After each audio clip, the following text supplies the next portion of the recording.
Oh, wait, okay.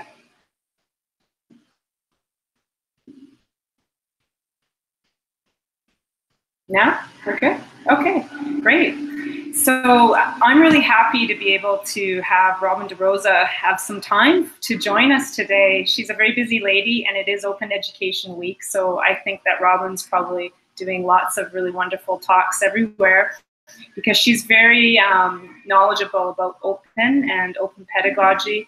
And we thought she'd be a really great guest to bring on because she's actually done a lot of really interesting things with her students in particular that really push the idea of what open pedagogy is or what it can be. And of course, you all had a chance to the offices and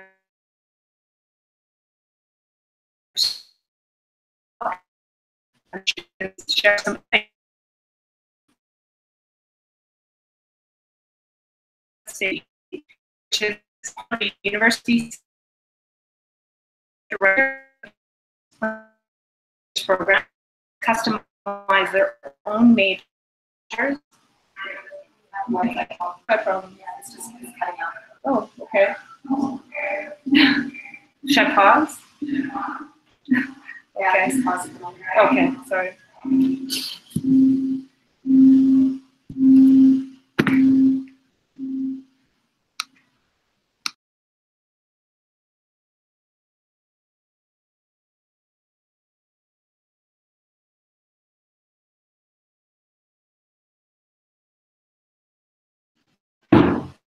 Okay, continuing on here. Where was I?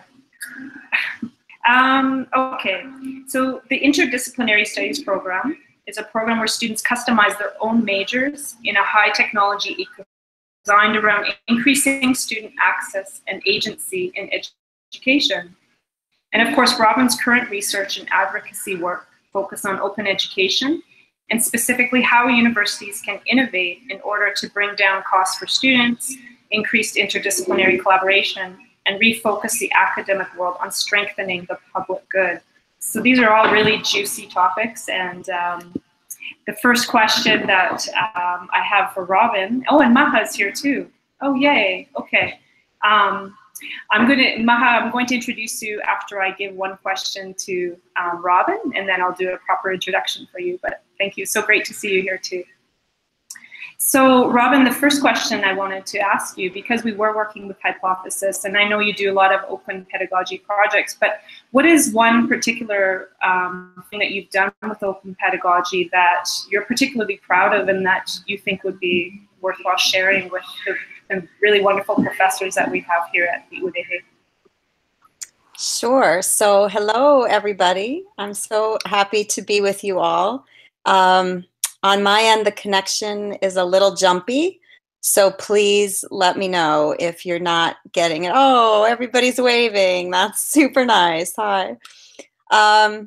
So I thought I would talk about one of the projects I've done that's gotten a little bit more publicity than the others, but it's actually not so much about the publicity as what it's inspired in me after the project.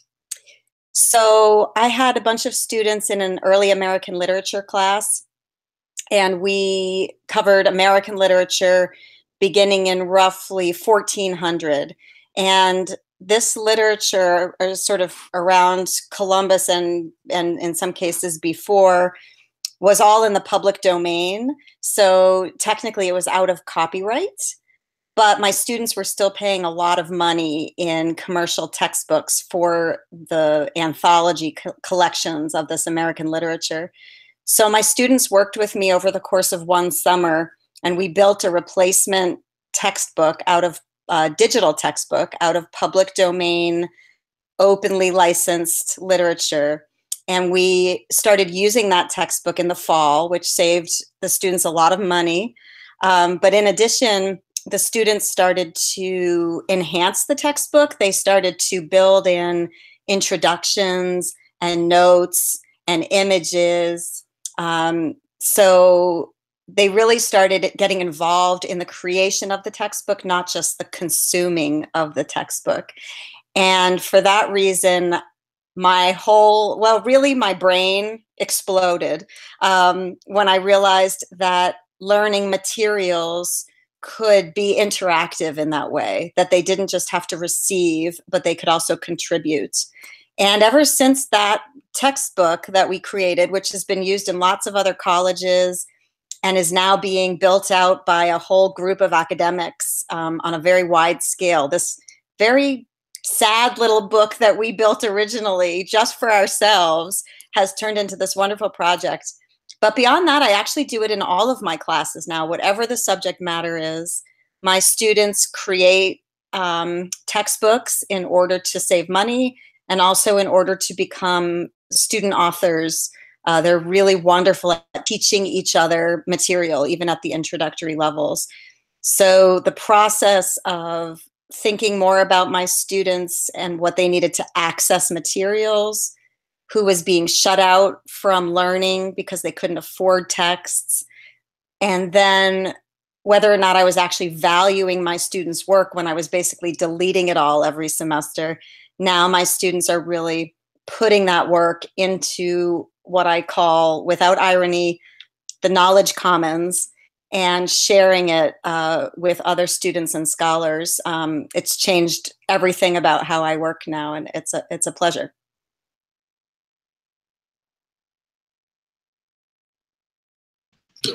Thank you, Robin. And I'm going to give an introduction to Maha. So we're really pleased to have Maha joining us. It's evening time, I think, in Cairo. Is that correct? And Maha Bali is an associate professor of practice at the Center for Learning and Teaching at the American University in Cairo in Egypt. And she's the co-founder and co-director of Virtually Connecting. And we will actually probably you a little bit to Virtually Connecting tomorrow, but it's definitely something that we hope that by the end of the week you have some familiarity with, and hopefully you will see it as a place for yourselves to also be part of. So Maha, one we did this morning, I was with hypothesis, and just to try and get a sense of how hypothesis could be used as an and in a bigger sort of open pedagogy space that goes beyond just your own classroom, I suppose. So I'm wondering if you have any sort of insights you can share into how you used hypothesis and what you see the potential is if you were, wanting to share that with a room of 100 professors who maybe have only just been introduced to it very briefly. If you could share your insights there. Yeah, sure. So when I first, hi everybody. When I first started using hypothesis, I was using it for my own research, just for my own reading. And there were groups of people who were annotating around the same time. They would say, we're going to annotate this article on that day. And it was fun for me as an academic to do that. But what I realized is really interesting for students is I tried it with my students last semester, and they would go into an article where other people had already commented. And it helped them reflect better on the article, and they were commenting as well and seeing this is what other students have thought about this. So there's another layer to an article. And what I'm going to try to do this week, actually, is try to get an author of an article to respond to them. She's a Lebanese person, her name is Lina Munzer, who writes about Syrian refugees because she translates their work into English. So she's writing about that experience. And last semester, when we read her article, we had a discussion about it in class where students chose quotes and we talked about them. So I told her on Twitter, and she's like, what did they say? What did they say? And she wasn't in the room. But if they annotate it online, then she'll have an idea of which sections of her article resonated the most with my Egyptian students. And I'm hoping that she'll interact with them as well. And so that ability to sort of put on those layers to an author's text and possibly get a response from the author. Hopefully other students in Norway, in Mia Zamora's class, who is co-teaching with Alan Levine, hopefully her students are also going to annotate that article, and we'll see, what resonated with the Egyptian students, what resonated with the Norwegian students that Mia is teaching. And it's an opportunity to read together. It's almost like an asynchronous book group, I think, that you wouldn't normally have. Instead of each person reading on their own, there's an opportunity to read together and to add that layer to the text.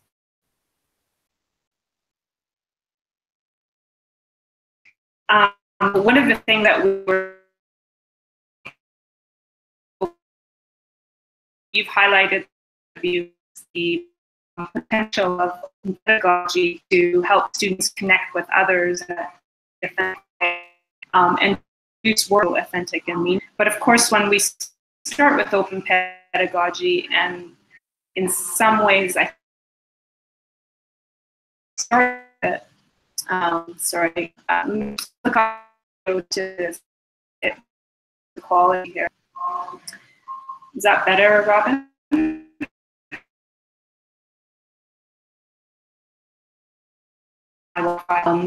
But of course, with open pedagogy, we are often just taking baby steps, increasing our expansion of what we're doing, you know, as we become more familiar. I'm curious to know, in relation to how far both of you seem to have come with open. I mean, this is a bit of a general you learned in your open course, and of course, not just you, but what you're,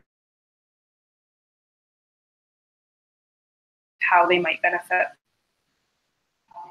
Maybe I'll start with you, Rob.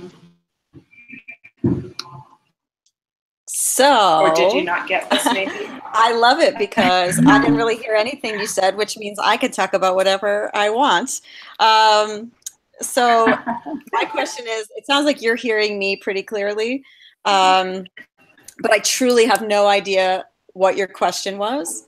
But I'm going to go back in time for a second to talk about something that Maha was talking about with hypothesis, because it's about hypothesis, but it's really about open pedagogy in general. We did a great little exercise where students in a first-year seminar, which I would imagine is ubiquitous in lots of places, kind of an entry-level course to adjust to the college environment. And we had students in 3 regions of North America annotate a single article in the Washington Post about college students. And they were talking to each other through that and through a week-long slow Twitter chat. And also they were blogging on their own blogs. And that meant they had all sorts of places where they could share their ideas, and they could flow from hypothesis into the blogs and then into the Twitter stream. And it was really fun, and it took no setup. You know, we planned it in about a half an hour together, so it was a really low energy in terms of like how much work we had to do to collaborate on that. So I highly recommend those kinds of collaborations because they don't take a lot of labor to set up, but there's big payoffs. But I think now the question that we're getting is, oh, except it's moving. We start with open pedagogy. I know what the question is, yeah, what are like baby steps? Yeah. Yeah. So okay. You want to go, Maha? Yeah. I was gonna ask the room first some questions. Okay. So I want to know, and it's okay if we can't see video, but maybe Tanis can report back to us in text, and I'll read it out loud. So I wanted to ask how many people in the room had been on social media. So let's start with Twitter. How many people in the room were on Twitter before you guys went?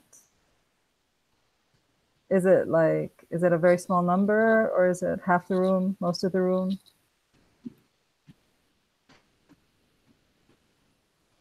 Maybe they're counting them and give me an exact number, like 2.5 people. Okay, most are on social media, so that's good. How many of them have met new people on social media rather than just following people they? Okay, and I'm seeing a lot of hands up for meeting new people. All right.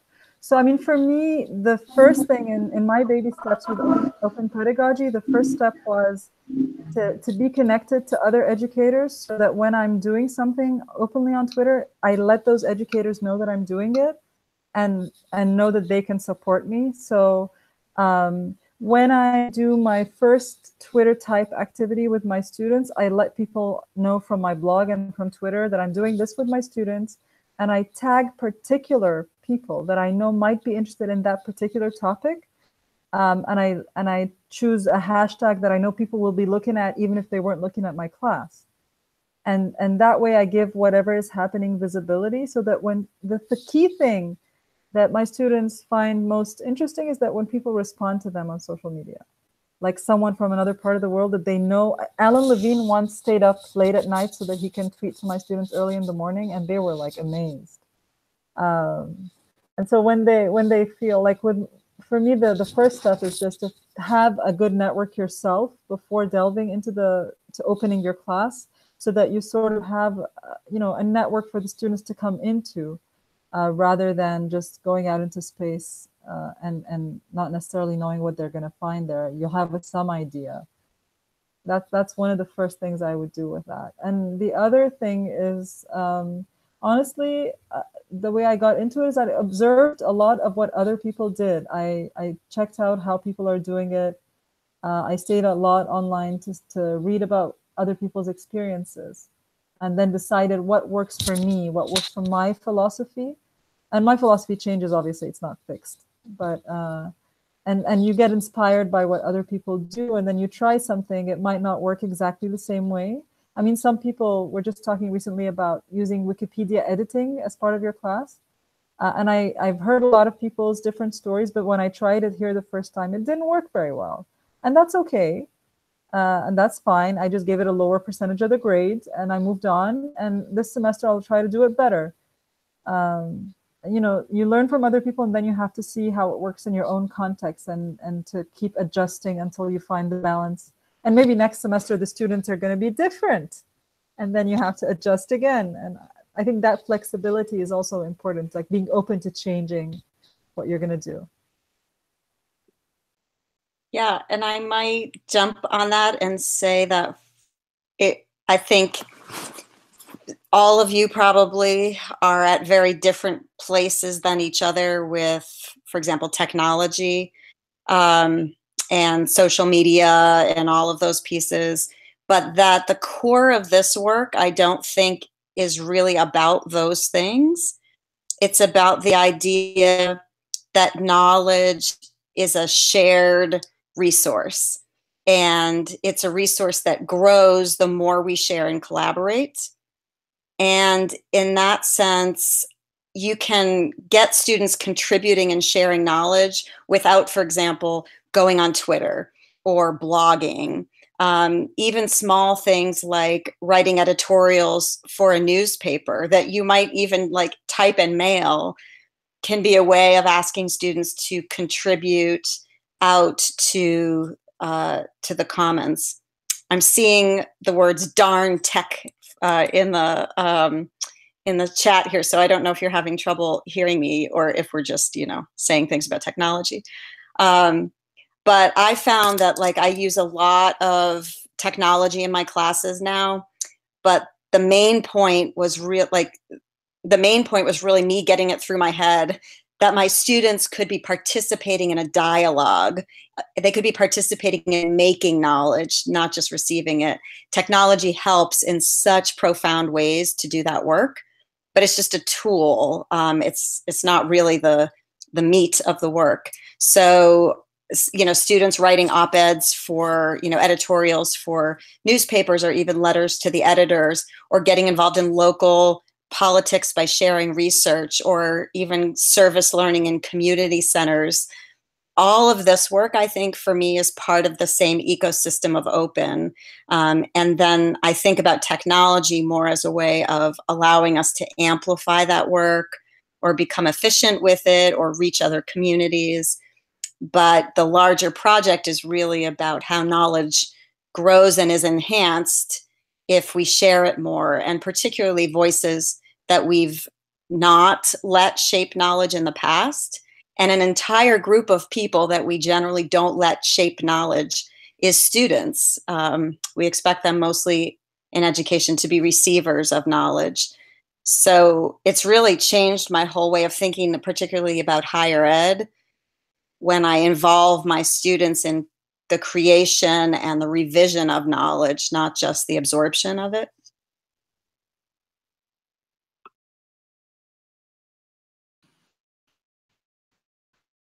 This to me, I've been tweeting out what Robin is saying. So in case you couldn't hear everything, I was tweeting it to the hashtag. So maybe people can follow it there. I'm just going to follow up with two things. One thing in the sense of students creating knowledge is that I also think it's useful to support students in sort of challenging or hacking traditional knowledge. So I was just today giving a workshop and mentioning a particular assignment I had where students were invited to hack Bloom's taxonomy. This is inspired by several other people. Bloom's taxonomy is an established model of education. I don't know how this is with other people, but it's a model of learning outcomes and the levels of learning. I don't know how many people in the room are familiar with Bloom's taxonomy? Oh, the video is not great. Okay.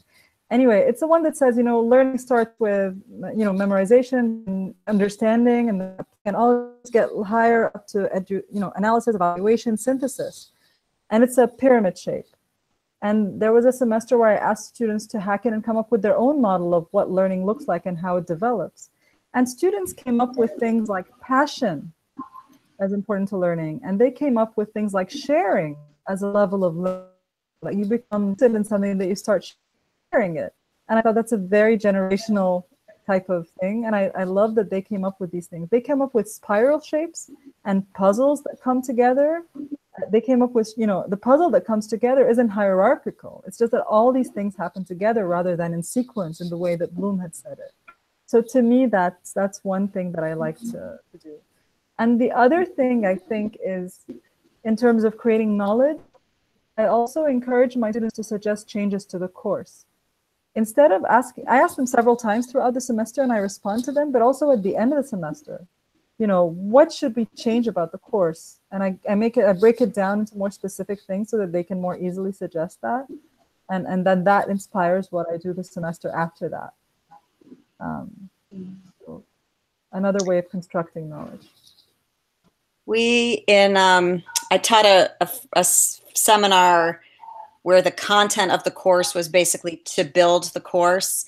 It was an open pedagogy course that would build itself as it went, with first-year college students. And really one of the best things I was ever part of was the creation of the learning outcomes that so many of us have to have on our syllabi as part of your departmental or your institutional structures. So I had these learning outcomes. They had to learn critical thinking and writing for research and all sorts of things. And I asked the students to take the things that we were given, figure out what they thought about them, add new learning outcomes. They added one that was about working outside of your comfort zone, which they thought was a really important thing for college students to learn. But then, of course, if they're going to add that, we had to then develop a way of measuring one's comfort zone. And then we had to develop assignments that would push you outside of them. And the students did all that work, right? They created the outcomes and then they did the whole work of creating the assignments and the accompanying rubrics. And then, of course, when they did the assignments, I didn't have to do anything to make them think it was a worthwhile assignment, right? They had crafted that from the beginning. So I think the idea of learner agency is so tied into these ideas of helping students to be part of the creation process, because then you sort of lose all of that stuff you sometimes have to care about. How do I get them to engage? How do I get them to invest? I mean, essentially now the whole structure is something that they've had a hand in, so that buy-in is so much easier, I think, or so much more organic. Mm-hmm. Wow, this is really great thoughts and ideas on open pedagogy, and you're making such a really important case for so many things. And related to this, we haven't really talked too much about it other than in terms of quality and OERs and quality in terms of what we're putting out there. But I feel like tied to this is that question of the responsibility of open.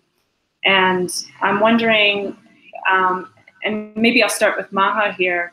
I feel like you've identified some gaps in where the open education movement has gone or is, and I feel in some ways that's tied to this idea of the responsibility of open.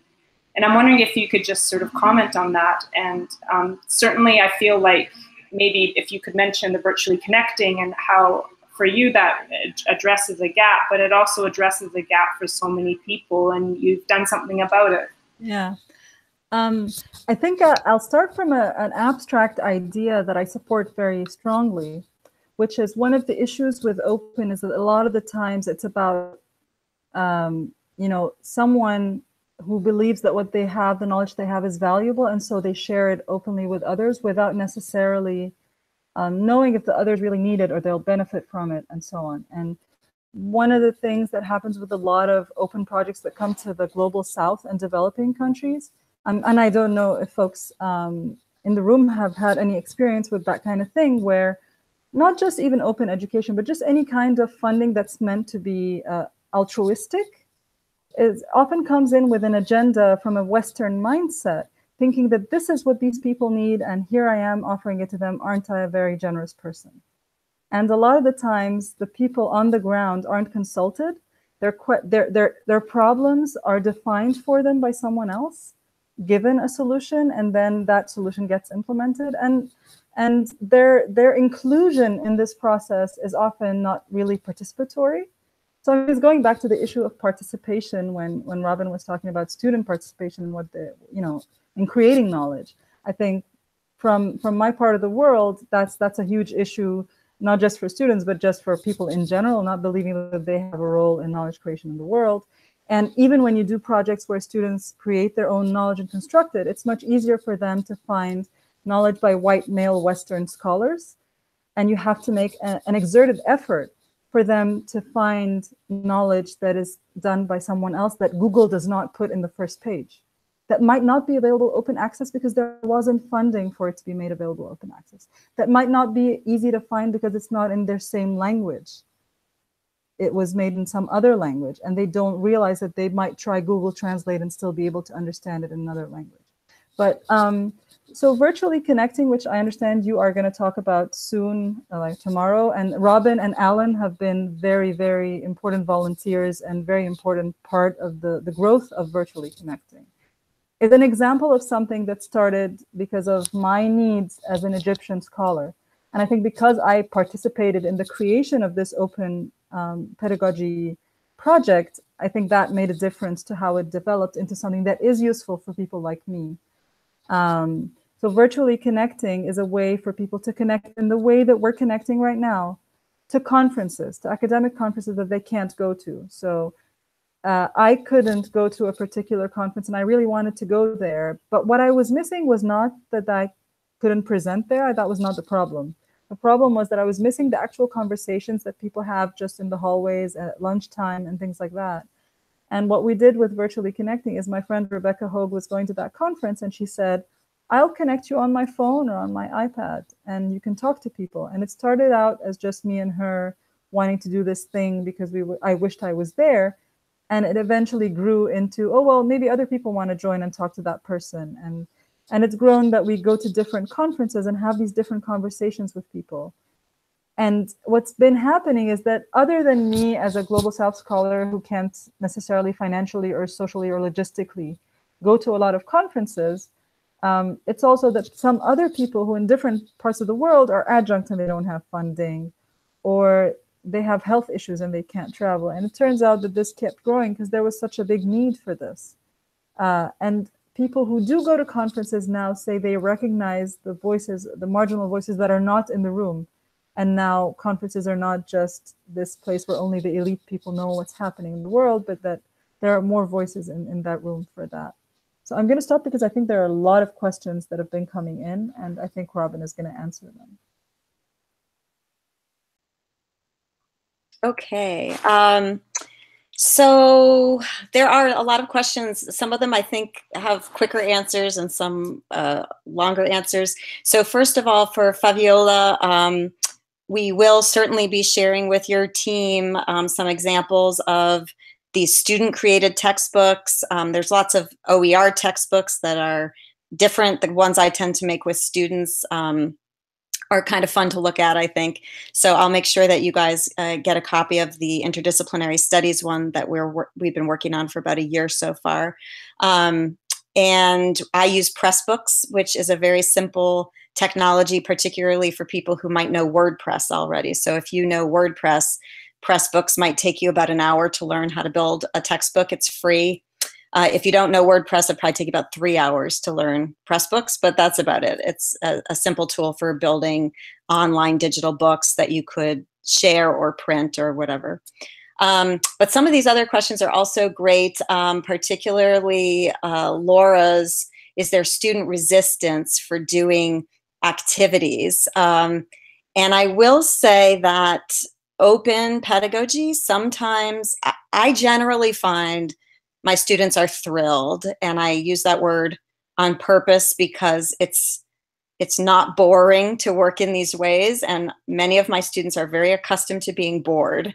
And I think oftentimes they become thrilled in these classes because the work can be really thrilling and immediate and interesting.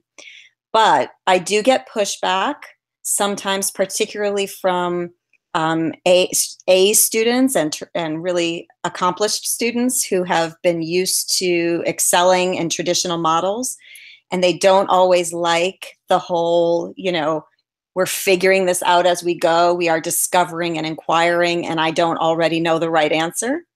Sometimes I get students saying, I'm paying for my education myself, and you owe me, so please teach me. I didn't pay all this money to teach myself. Those are, to me, indications of students who have been very effectively trained out of their own power. And I don't blame them for that pushback. I see it as more reason to care to try to get them to feel agency in their learning experience. And almost always I have good luck with this. But you should expect that sometimes students feel more nervous, more unsettled if you're asking them to direct the projects a little bit more. So I think, and some professors have had real resistance where whole classes of students have not been happy with them. And I think, like Maha said before, sometimes that means you might fail 1 or 2 times out of the gate, and you have to, just like you hope your students understand that failing forward can be really productive, that might also happen for you. And I think it's okay, especially if you don't hide that from your students. So when things start not going well, I try not to pretend with my students that this is great, it's supposed to be like this. I just say, wow, this is really a mess. You know, what's the plan here? Because we're all stewarding this space together. The very last thing I'll jump in on is about evaluating open pedagogy projects. I personally do a lot of self-evaluation in the classes. So I, like a quiz I gave recently, I asked students to design a quiz for their neighbor. And then instead of passing the quiz to their neighbor, I flipped it around and said, okay, now take your own quiz. After you take your own quiz, I would like you to grade it and evaluate it. And basically they went through the whole project of evaluating how much they had, you know, reached understanding on this concept without me ever doing anything. You know, I didn't make a quiz, I didn't grade a quiz. And I like that. They also really like to hear my voice. So I give much more feedback than I used to. It doesn't get me off the hook at all. They really like to engage with me. But I do lean much more towards collegial feedback than I do towards grading, to the point where I've actually transformed our program to be only a pass, no pass model, and we don't actually do letter grading anymore, which has been amazing. But not everybody has that, right? It took me 25 years to get to a place in my, you know, institutional structure where I could make that happen for my students. But it really has been amazing and incredible to do it. Okay. Okay. Alan is saying, wait, garbled sound. I think the garbled sound is over. Is it over? Robin, are you hearing me well? Yeah, because you were garbling for me as well. Okay, great. So adding on to this, so there's a couple of questions. The question of evaluation, and then someone also asked the question of how many students can you manage with this approach? And one of the things I learned very early on is not to try to manage the students. So when I assign students to do something in the open, I never quantify it. I never count their tweets. I never check how many tweets they've made, for example. This semester, I asked students to participate in a MOOC. It was called Engage MOOC. It was only for 2 weeks. And there were some assigned readings and optional readings within the MOOC. And I told them you can choose whichever 2 you like. You could participate in a discussion forum or a Twitter chat or just follow the Twitter or read blog. I let them do whatever they wanted within a certain, within the frame. And I said, I'm going to grade you on your reflections of what you learned on it. And so they blogged about what they were learning. And then we came into class and each of them had a different experience to share because they'd each read something different or watched a different video. And so within the class, we actually discussed something like 10 different readings or videos because each person had read something different. And so we all learned. I didn't even watch all the videos myself. I had already known some of the readings from before, but I didn't read every single new thing that I didn't know. And I learned from the students as well, and they learned from each other. And they made connections, and then the class discussions, they made more connections. So I was pretty happy with that. My goal in life is to reach a pass-fail situation where I don't have to give grades. But since I can't do that yet, what I've been doing with my students is to take one session of the class and talk about what does a grade mean? And what do you think it means to do well in this course? What do you think it means to not do well in this course? How well do you think you're doing? Give yourself a midterm grade. And then if I feel like you're really way off, I'm going to let you know that you're way off, and I'll let you know what grade I think you do deserve for now, but how you can do better for later. And then actually, usually the very good students give themselves less than what they're doing. So they give themselves like an A- or a B+, but they're really A students. But occasionally someone will say, I'm aiming for an A, but I know I'm doing a B, but they're really doing a C. So I would have to explain to them, let's talk about the different ways a grade could mean. Could it mean compared to the rest of the class? Does it mean compared to a certain standard? Or could it mean improvement upon yourself? I mean, these are the 3 basic ways the grades usually are understood. And we talk about whether they're really excellent at any of those 3 things and what they can do better. And it's more to me about making them realize their own potential to do better than compare themselves to other people or to whatever standards that I decide on. And then we change what happens in the course for the rest of the semester, depending on what they want to do. They do get overwhelmed by the choice. I have to say this. Half of my students were just overwhelmed, like, which reading do I have to do? I'm like, you choose. And they're like, yeah, but which one? So.